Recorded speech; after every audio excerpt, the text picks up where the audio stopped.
Senyores i senyors, señoras y señores, es un placer para mí estar aquí y la verdad es que impresiona bastante esta sala tan grande y tan llena y además el tener que hablar delante de un público que, en fin, que no es el habitual en mi caso, ¿no? Que yo no sé, lo primero que dije cuando me invitaron es no sé muy bien cuál es el trabajo de los censores jurados y no sé si voy a decir cosas interesantes para ellos.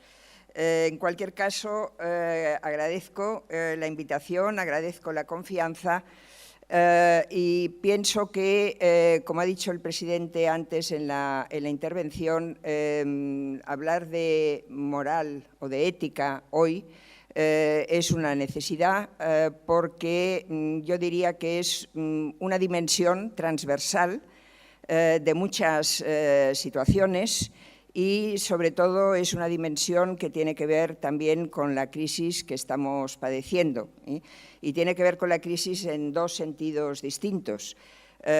Uno porque yo entiendo que la moral es sobre todo una cuestión de actitudes, de maneras de hacer las cosas, de maneras de ser y que por lo tanto cambiar, aprovechar situaciones de crisis para cambiar y para aprender de lo que se ha hecho mal es una forma también de cambiar las actitudes y luego también porque la moral tiene otro sentido, y me lo decía también el presidente antes de entrar, que es el de moralizar a las personas, ¿no? Cuando estamos desmoralizados. Mi maestro José Luis Aranguren utilizaba mucho esa acepción de la moral. Tenemos que entender también la moral como moralización, es decir, como estímulo para actuar de otra manera y actuar con la convicción de que esa forma de actuar es mejor. No solo es mejor para el interés público en general, sino que es mejor también para nosotros, es decir, porque nos sentimos no solo racionalmente convencidos de que es así, sino emotivamente implicados en otra forma de hacer las cosas. Por eso, desde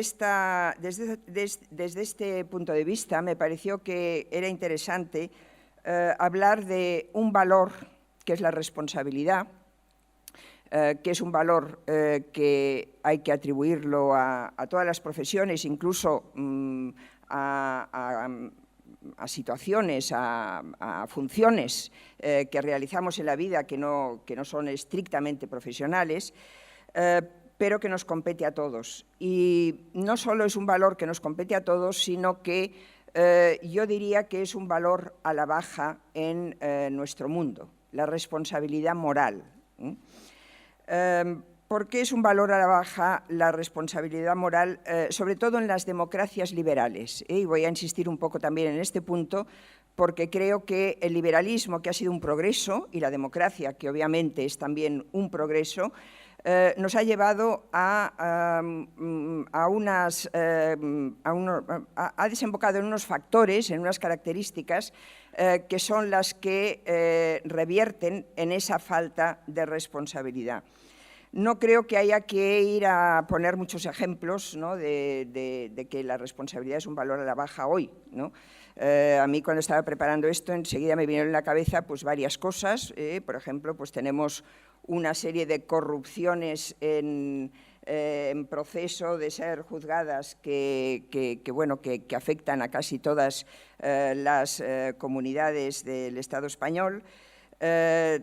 Tuvimos hace poco un trágico accidente en Castelldefels, ¿no? Donde el problema, y ahí sí que ha habido una cierta unanimidad a la hora de hacer un análisis sobre lo que pasó, el problema fundamental fue la imprudencia, es decir, la falta de responsabilidad. Tenemos la crisis económica, ¿no? En la crisis económica hay muchos factores, muchas variables que la explican, pero todas ellas remiten también a una irresponsabilidad bastante repartida, no solo de las entidades financieras, sino con muchas caras distintas. Por lo tanto, no creo que esto merezca demasiada discusión, ¿no? La responsabilidad es un valor a la baja, es un valor que no está absolutamente presente, entre otras cosas porque el aumento de libertades individuales, que es lo que ha promovido sobre todo el liberalismo, y que, insisto, en ningún momento estoy haciendo una crítica liberal, ¿no?, al pensamiento liberal, ha sido un progreso. El liberalismo ha afianzado por encima de todo el valor de la libertad individual. No se ha sabido compaginar ese valor de la libertad con una responsabilidad también individual, que es el sentido que tiene la responsabilidad moral.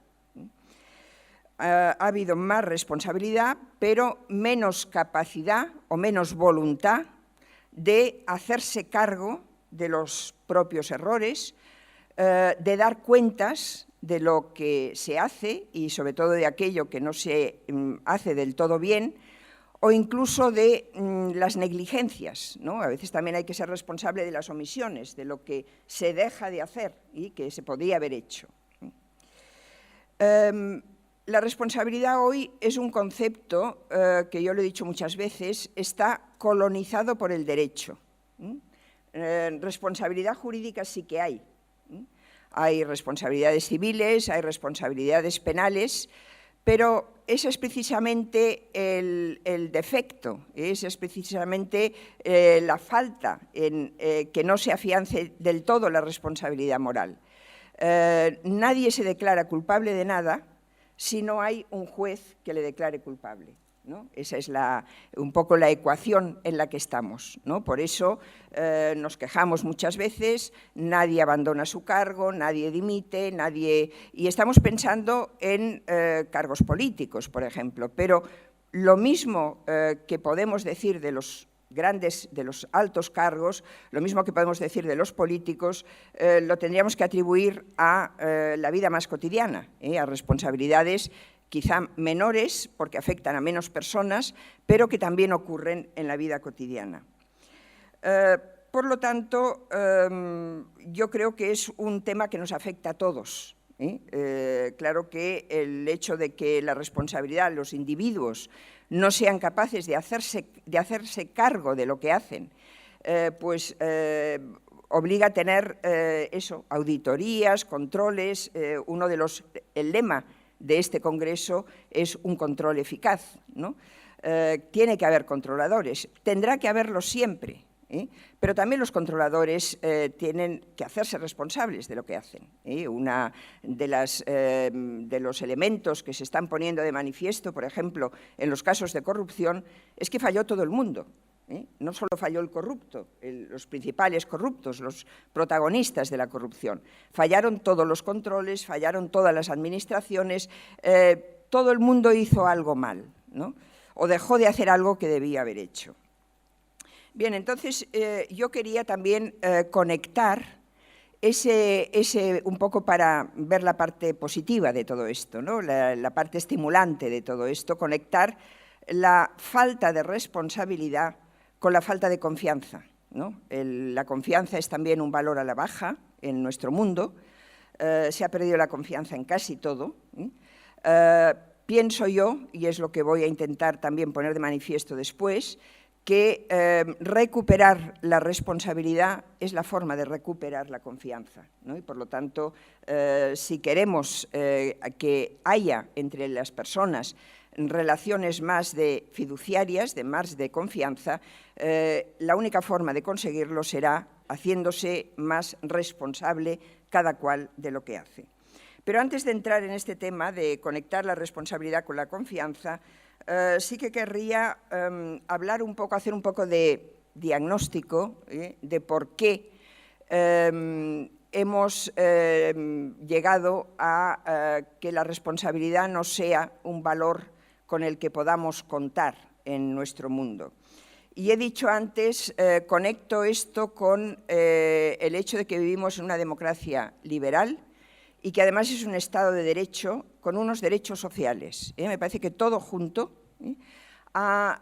que todo junto ha sido un gran progreso, sobre todo para nosotros, que veníamos de una dictadura. Todo eso que es progresista ha llevado a un tipo de sociedad, por una parte, muy individualista y, por otra parte, paternalista, es decir, con un Estado protector que no siempre fomenta la responsabilidad de los individuos. ¿Cuáles son los rasgos de esta sociedad que inciden en esa debilidad de la responsabilidad? En primer lugar, un tipo de personalidad, un tipo de sujeto, un tipo de persona, que es el sujeto liberal, que yo diría que es moralmente débil. Moralmente débil. Con ello quiero decir que el sujeto moral se ve a sí mismo más como un sujeto de derechos que como un sujeto de obligaciones y de deberes hacia los demás, hacia la sociedad. Vivimos en una época de explosión de los derechos. Incluso las grandes teorías éticas hoy, ahora acaba de salir un libro de un economista que es Amartya Sen, que es un libro que recomiendo, que es un libro muy bueno, un poco intenso filosóficamente, pero muy interesante, que se llama La idea de la justicia. Un poco el referente de la teoría moral contemporánea es un libro de John Rawls que se llama Los principios de la justicia. Entonces, el tema hoy fundamental para las teorías éticas es la justicia, es la equidad, ¿no? La equidad nos habla de derechos, no nos habla tanto de obligaciones individuales, porque finalmente los derechos son derechos que tiene que garantizar un Estado que es finalmente el responsable, no solo de que haya libertades para todo el mundo, sino de que haya esa distribución de la riqueza que hace que las libertades sean reales y no sean ficticias. Educación, protección de la salud, trabajo, vivienda, seguridad social, etcétera. Esto yo creo que ha llevado a las personas, a los individuos, a no cultivar esas virtudes cívicas, ¿no? Esos valores que hacen de la persona no solo un individuo que tiene sus intereses y que es muy legítimo que los tenga, y que en la medida en que tiene unos intereses personales, privados, es egoísta, quiere conseguir unos objetivos y conseguirlos de la mejor manera posible, sino que tiene también unas obligaciones con respecto a la comunidad, unas obligaciones cívicas o, si quieren, unas obligaciones ciudadanas. El déficit de las democracias liberales es un déficit de ciudadanía, ¿no? Por eso, por ejemplo, pues los ayuntamientos, que son los que notan más ese déficit de civismo en muchas cuestiones, en la suciedad, en el ruido, en el vandalismo, en muchas cosas que afectan a la vida de la ciudad, ha insistido más y ha empezado a hacer programas de educación cívica e incluso ordenanzas, ¿no?, para conseguir que haya más civismo en la ciudad, ¿no?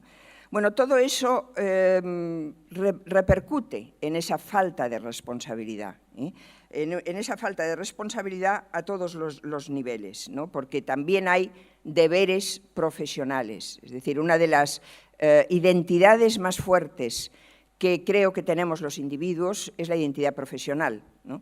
Es la que, en fin, nos pasamos la mayor parte de nuestra vida trabajando, ¿no? Y además ahora ya es un privilegio poder hacerlo, ¿no? Porque hay gente que ni siquiera puede hacer eso.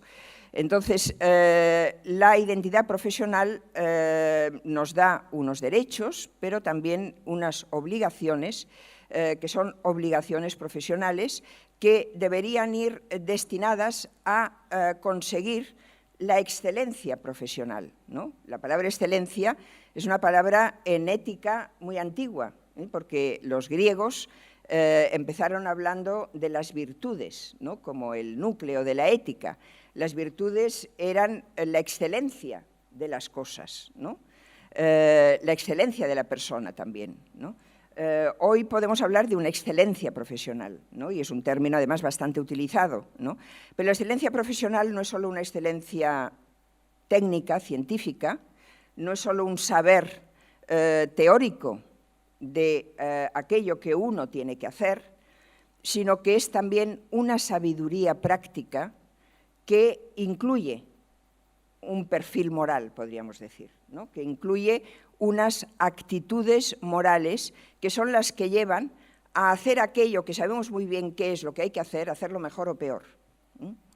Y esto, ya digo, en todos los campos. Yo el que conozco más es la universidad. La universidad, uno de los defectos, la Universidad Española, uno de los defectos que tiene es eso que se llama la endogamia, es decir, que es difícil encontrar formas de seleccionar al profesorado que sean realmente imparciales y que sean realmente justas. Bueno, eso no es culpa de las leyes. Se han cambiado las leyes cantidad de veces, ¿no? Las leyes no le dicen a la universidad que tiene que ser endogámica, ¿no? Sino que dan unas pautas para seleccionar al profesorado y luego es la universidad, somos los propios profesores los que no somos capaces de hacerlo bien, ¿no? Bueno, eso es a lo que yo me refiero cuando hablo de excelencia profesional, ¿no? La excelencia profesional es la voluntad de hacer las cosas como se debe hacer, de hacerlas bien hechas. Y eso no hay, y en este punto voy a insistir bastante, no hay regulación que lo determine de una forma clara, sino que es una especie de autorregulación que tiene que llevar a cabo el individuo. Otro aspecto que contribuye también en ese déficit de responsabilidad es la complejidad del mundo en el que estamos, ¿no? La complejidad y la globalización.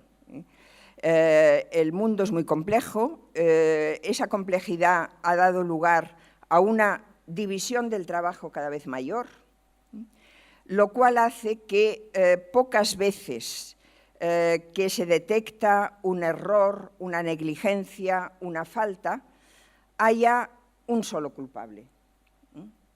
Generalmente los que han intervenido son muchos y por lo tanto la responsabilidad está muy repartida, lo cual lleva a difuminar la responsabilidad, a lavarse las manos por todas partes y decir no era culpa mía, ¿no? Esto, por ejemplo, yo, donde lo he estudiado más, yo me dedico bastante a la bioética, es en el ámbito de la medicina. En el ámbito de la medicina pasa mucho, y pasa mucho con errores, que a veces el problema no es haber cometido un error, porque somos humanos y los errores son propios de la condición humana, sino no saber administrar el error bien, no saber gestionar ese error, porque es mejor taparlo de entrada, ¿no? ¿Por qué se puede tapar más fácilmente? Porque la responsabilidad está muy difuminada, porque hay muchas manos, esto incluso está tipificado en la función pública, ¿no? Los manuales de función pública que hablan de cuestiones de ética, hablan del problema de las many hands, de las muchas manos, ¿no? Muchas manos intervienen en una misma cuestión y finalmente es muy fácil el irse pasando la pelota de unos a otros y no asumir nadie la propia responsabilidad, cuando lo que habría que hacer es cooperar, por lo menos para resolver ese problema que ha suscitado el error o la negligencia o la decisión mal tomada o lo que sea. Y finalmente hay otra cuestión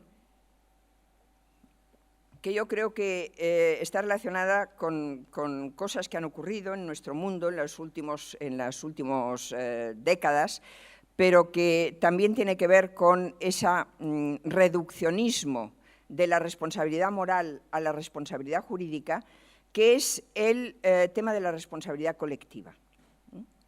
La moda, diría yo, incluso de la responsabilidad colectiva. Empezó con Alemania, después del nazismo. El pueblo alemán es culpable, ¿no? Nosotros tenemos ahora también el debate de la memoria histórica, ¿no?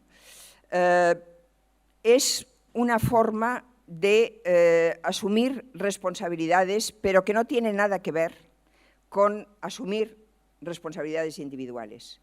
porque para asumir responsabilidades individuales tiene que haber un agente, alguien que haya hecho algo. Hay una filósofa que yo utilizo mucho para estas cuestiones, que se llama Hannah Arendt, que era judía, alemana, tuvo que exiliarse a Estados Unidos, siguió mucho la cuestión del nazismo, escribió mucho sobre ello, y ella era absolutamente contraria, y lo dijo varias veces, a ese concepto de responsabilidad colectiva. Decía, eso no es asumir la responsabilidad, es otra cosa, puede ser una catarsis colectiva, pero no tiene nada que ver con el hacerse cargo de lo que se ha hecho realmente, de asumir la responsabilidad. Uno responsable, decía ella, de aquello en lo que participa activamente. No se puede hacer responsable a alguien de algo que ha pasado hace años y que en lo que no ha participado más que de una forma muy indirecta, ¿no?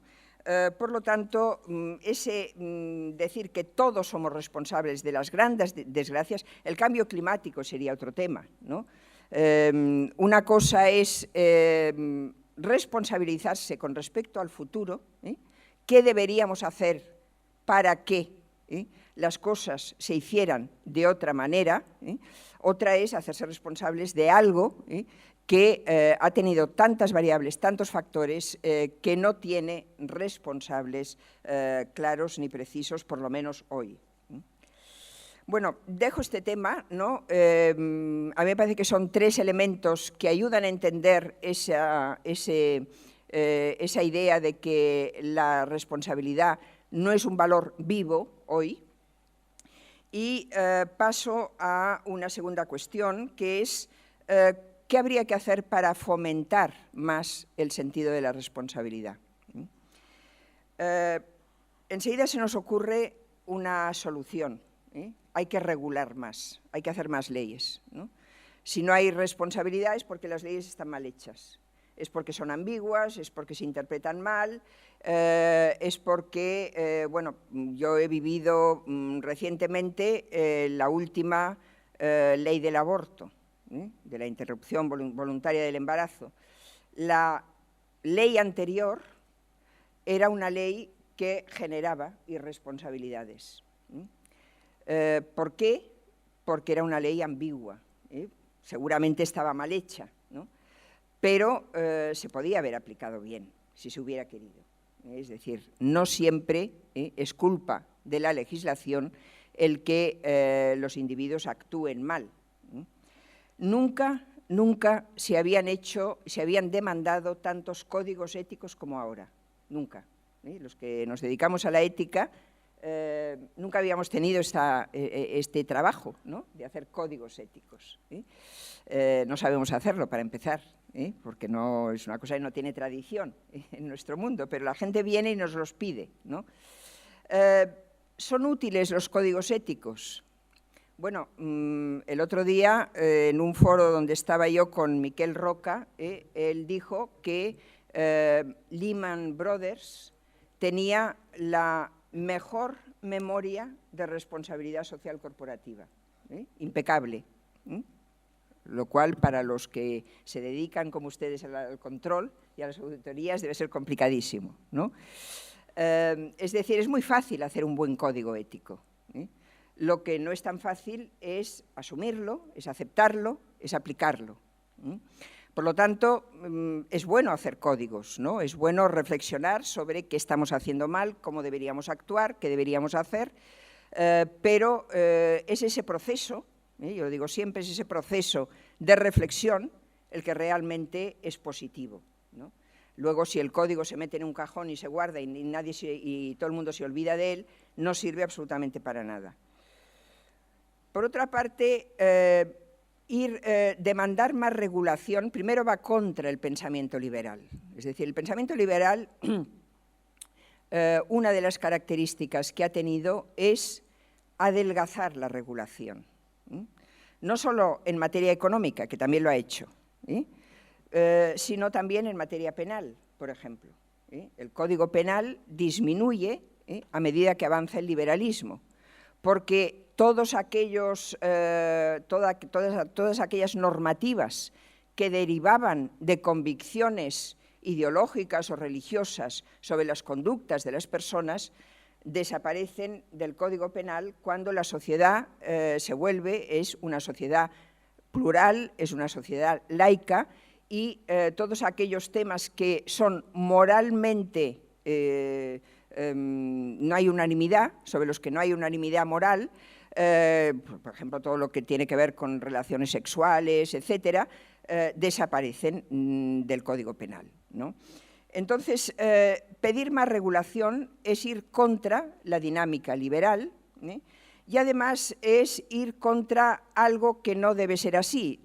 Las relaciones sociales no deben ser todas ellas relaciones contractuales, que es lo que se puede regular, el contrato, ¿no? El contrato se fija a partir de unas normas, pero no todas las relaciones sociales humanas deben ser relaciones contractuales, ¿no? Este es también un tema que ha ocurrido en el ámbito médico, ¿eh? El ámbito médico ha superado o está intentando superar una relación profesional, sanitario-paciente, que era muy paternalista, pero no ha sabido llegar a una relación de confianza, sino que se ha detenido en una relación contractual. Una relación contractual que incluso ha modificado el lenguaje, ¿eh? Hoy a nadie le gusta hablar de pacientes, que a mí es una palabra que me gusta, se habla de usuarios del sistema. Entonces, ese cambio de conceptos no es inocente, ¿eh? El usuario es eso, es neutro, ¿no? Establece un contrato con el médico y por eso se genera eso que se llama la medicina defensiva, en fin, una serie de problemas que ponen de manifiesto que no se ha superado el paternalismo de la forma adecuada. Los pocos autores desde la filosofía que hoy hablan de responsabilidad, sobre todo uno de ellos, que se llama Han Jonas, que tiene un libro sobre la responsabilidad, se llama El principio de responsabilidad, habla de que el modelo de la responsabilidad es la relación paterno-filial, la relación padres-hijos. ¿Por qué? Porque es una relación que no está sometida a contrato. Es una relación en la que la responsabilidad procede del afecto, del amor. Es un sentimiento, la responsabilidad, que es lo que debería ser, ¿no? Los padres, salvo en casos muy excepcionales, que eso sí, que tienen que estar luego amparados por la ley, los padres se sienten responsables de sus hijos y procuran ejercer esa responsabilidad de la forma adecuada. Otra cosa es que les salga bien o no les salga bien, pero es algo que se da de una forma espontánea. Ese es el modelo de la responsabilidad, ¿no? Por lo tanto, querer encerrar la responsabilidad en un pacto, en un contrato, es una mala solución, ¿no? No es la solución de la falta de responsabilidad pedir que haya más controles, que haya más leyes, que haya más regulación. Por eso digo, la responsabilidad va ligada a una relación de confianza, porque donde no hay confianza hay que recurrir al miedo. Cuando pedimos leyes, estamos pidiendo sanciones, estamos pidiendo castigos, estamos pidiendo penalizaciones. A veces no hay más remedio. Yo viví bastante de cerca todo el proceso de Barcelona, de la ciudad de Barcelona, de hacer un programa de civismo que empezó pues, con buenas palabras, empezó con publicidad, empezó con conferencias, concursos, pero finalmente hubo que hacer una ordenanza y poner multas. Fue muy criticado, pero a veces no hay más remedio. Es decir, tiene que haber lo que decía Hobbes, ¿no? La ley y la espada al mismo tiempo, ¿no? En las dos cosas, porque la condición humana es la que es. Es decir, a los controladores no les va a faltar trabajo nunca, No dejará de ser la condición humana lo que es, ¿no? Pero hay que, si no queremos obviar, si no queremos evitar la dimensión ética, ¿no? Tenemos que decir, no podemos permitirnos que la relación de confianza desaparezca de las relaciones públicas o semipúblicas. No solo las relaciones privadas se basan en esa relación de confianza, como es la relación familiar, sino las relaciones públicas y también semipúblicas, y cuando digo semipúblicas me refiero, por ejemplo, a la relación laboral, ¿no? Que es pública, pero no es exactamente un tema público. También ahí tiene que haber una relación de confianza, ¿no? Funciona mal una empresa y de hecho, es una realidad que todo ese discurso de la responsabilidad social corporativa, que es un eufemismo, digo yo, para hablar de ética, es decir, a veces hablar de ética no queda muy bien, la ética vende mal, ¿no? Entonces, responsabilidad social corporativa parece que, pero fíjense que responsabilidad social corporativa toma el concepto de responsabilidad como fundamental, ¿no? Y se ha desarrollado ya bastante dentro del discurso de la responsabilidad social corporativa la necesidad de restablecer la confianza. Es decir, el valor de la confianza es un valor fundamental. Entonces, el valor de la confianza debería ser la condición y la consecuencia de la responsabilidad, ¿no? Porque también, insisto, tenemos un déficit de confianza. Hoy hay desconfianza con respecto a la política, con respecto a los medios de comunicación, con respecto a la policía, con respecto a casi todo, con respecto a la educación. Falta de confianza es también falta de fe. Es decir, la persona que no genera confianza es quizá porque no hace lo que hace con gran entusiasmo, porque no cree en aquello que hace, ¿no? Y yo siempre digo, el concepto de confianza es religioso, en principio. Recuerden las virtudes teologales, los que son un poco mayores la recordarán, fe, esperanza y caridad, ¿no? La fe y la esperanza van juntas, ¿no? Y donde no hay fe no hay confianza, y donde no hay confianza es porque no hay fe. ¿Qué significa confiar?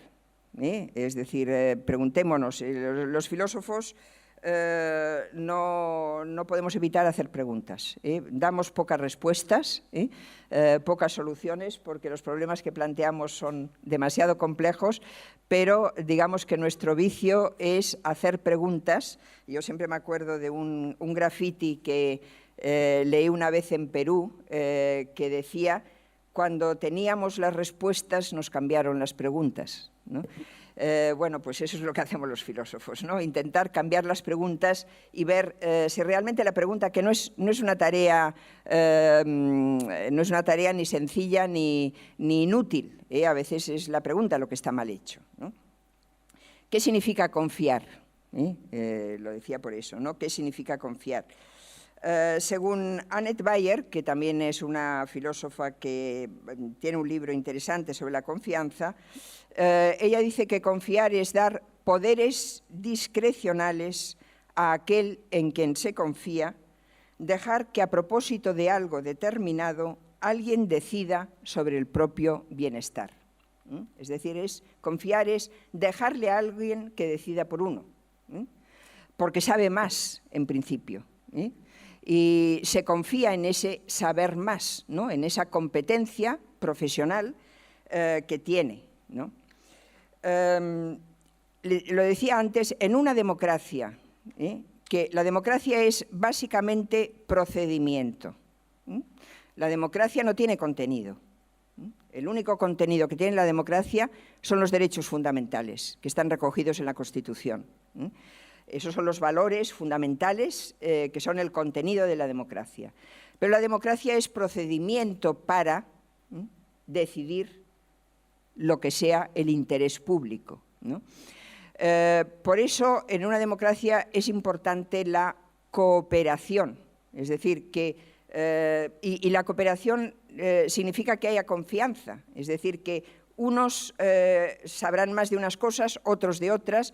Tiene que haber controles mutuos, por eso hay división de poderes y por eso la división de poderes es tan fundamental, ¿no? Porque siempre hay alguien que tiene que controlar a otro y todo eso debería estar teñido, debería estar ligado por una relación en la cual se cree, se confía en que el que tiene que tomar la decisión la tomará bien. Y también el estado de bienestar necesita esa confianza, ¿no?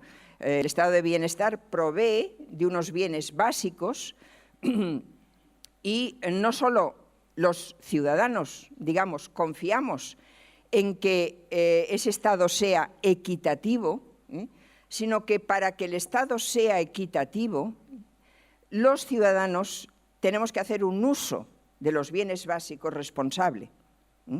Por lo tanto, la confianza también tiene que ser mutua.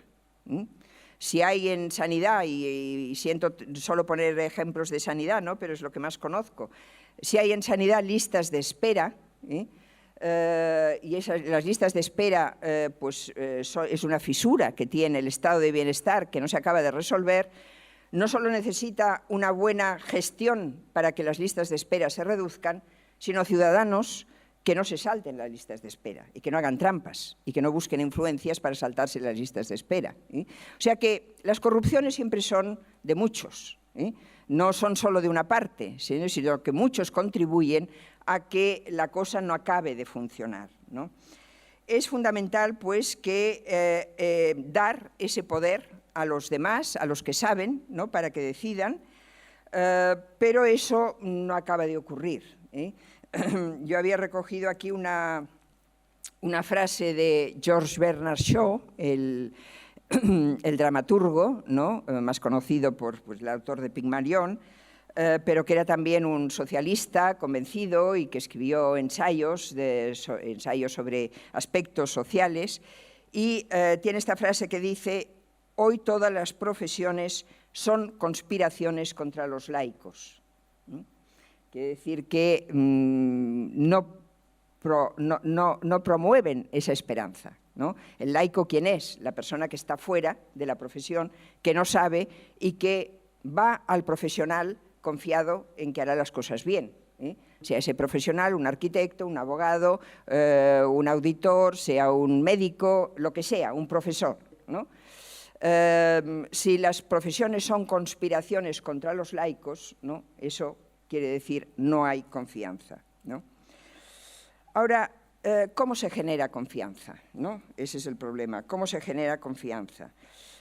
Yo, para explicar esta cuestión, también he hecho manos, no sé si me estoy alargando demasiado, he hecho mano de una teoría de un sociólogo que se llama John Elster, que es una teoría que además él explica muy bien con una metáfora, que es la metáfora de Ulises.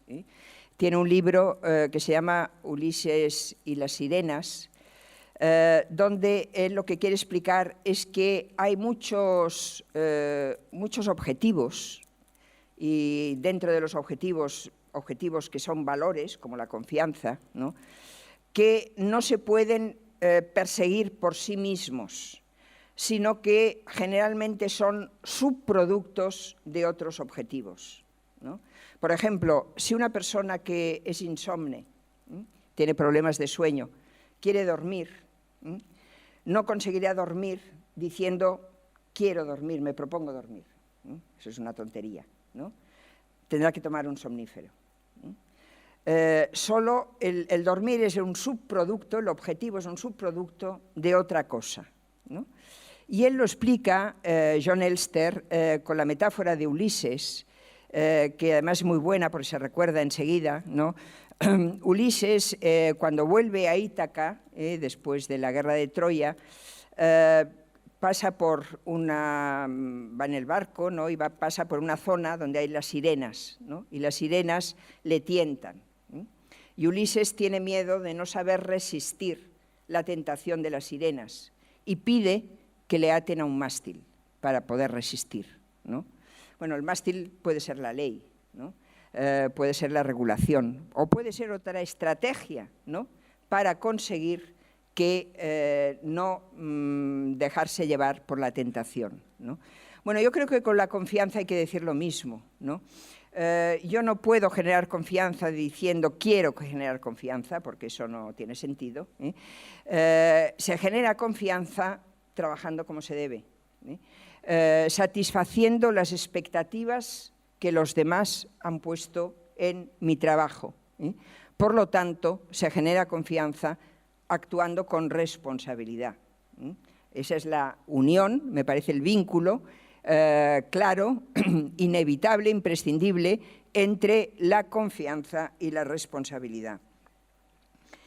¿Qué se hace? Otra pregunta, ¿qué se hace para hacer bien el propio trabajo? ¿Cómo se genera esa confianza? ¿Qué hay que hacer, ¿no?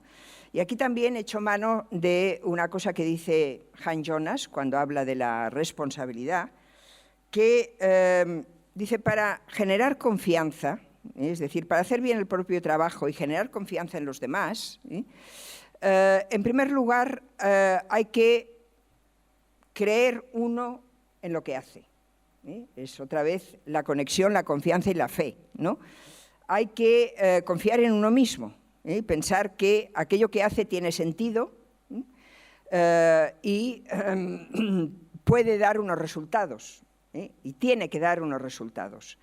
Pero al mismo tiempo hay que unir a esa confianza un cierto temor de que aquello no salga bien. Ese temor es como un cuidado constante, una preocupación constante que lleva a la persona a preguntarse ¿qué pasará si yo dejo de ocuparme de esto? Es decir, esa tensión entre confiar en uno mismo, que es una especie de poco de autoestima, ¿no?, que es Rawls dice que es un bien social básico la autoestima, ¿no? Y por lo tanto que es fundamental, ¿no? Creer en lo que uno hace, pero al mismo tiempo no dejar de lado un cierto miedo, de que si no estoy alerta, aquello puede salir mal, ¿no? Esa es la forma de asumir la responsabilidad. Y me parece que es una forma bastante acertada, ¿no?, que une bastantes elementos que son válidos y que pueden llevar, ¿no?, a introducir incluso en esa preocupación constante un valor que es un valor del que se ha empezado a hablar desde hace un cierto tiempo, que además a mí me gusta citarlo porque es un valor en principio femenino, que es el valor del cuidado. El cuidado, dijo una filósofa feminista hace años, es tan importante como la justicia. En una sociedad donde cada vez hay más personas dependientes, mayores, en una sociedad donde hay enfermos crónicos, el cuidado es importante. Entonces, ese cuidado también a nivel profesional, en todas las profesiones, es esa preocupación por que la cosa no salga bien. Es una preocupación que también en la vida privada, por eso es un valor femenino, ¿no?, en la vida privada es corriente y es un valor que han asumido más las mujeres que los hombres, ¿no? La tensión constante, la preocupación constante por qué les pasará a los hijos, si salen, si no llegan, etcétera, ¿no? Esa preocupación por las cosas más cotidianas del hogar, eso es el cuidado, ¿no?, que yo creo que se puede extrapolar y se puede llevar también a la vida laboral y a la vida profesional, aunque las relaciones sean un poco más formales, ¿no?, pero también tiene que haber esa preocupación por el día a día. Bueno, voy a acabar ya. Creo que todo esto lo que pone de manifiesto también, y lo vuelvo a enlazar con lo que he dicho al principio, de que estamos sufriendo las consecuencias de algo que ha sido un valor, que es que vivimos en una democracia liberal y social.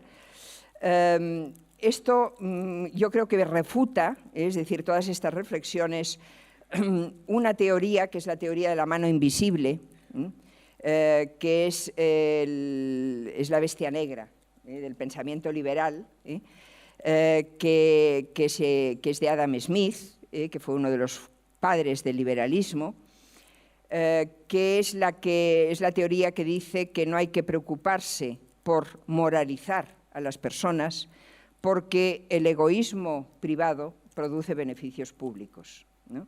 Adam Smith decía: no hay que pedirle al panadero ni al carnicero que sean morales, es decir, que den un producto adecuado.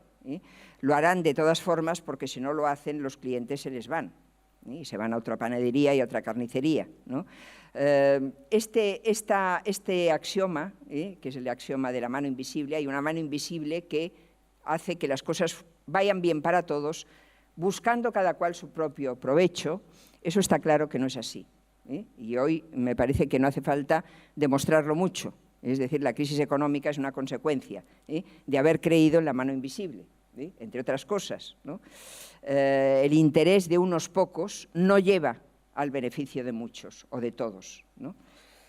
Por lo tanto, hay que repensar la libertad, ¿no? Ese es el mensaje un poco final que quería dar, ¿no? Hay que repensar la libertad, y lo voy a hacer con un texto también de un autor que es un Michael Polanyi, que es un científico que vivió durante la primera mitad del siglo pasado y que, al final de su vida pues, se dedicó más a cuestiones de tipo social, liberal. Escribió algunos ensayos, escribió uno sobre la libertad, y en este ensayo dice: la libertad del individuo para hacer lo que quiera, siempre que respete la libertad del otro, para hacer lo mismo, es solo una pequeña parte de mi teoría de la libertad. Esa es la teoría de la libertad que todos tenemos, ¿no? ¿Qué es ser libre? Hacer yo, cada uno, lo que quiera, siempre que respete la libertad del otro. Bueno, pues Polanyi dice: eso es solo una parte de la teoría de la libertad. Porque dice: el individualismo privado no es un pilar importante de la libertad pública. Una sociedad libre no es una sociedad abierta, sino una sociedad plenamente dedicada a un conjunto determinado de creencias, ¿no? Ese conjunto determinado de creencias yo creo que es eso que se llama el interés público, ¿no? Eso que debería ser el beneficio, el provecho de todos, que desde las distintas profesiones es una obligación, es un deber, debe ser un motivo de preocupación también por parte de todos. Y eso me parece que es la responsabilidad. Muchas gracias.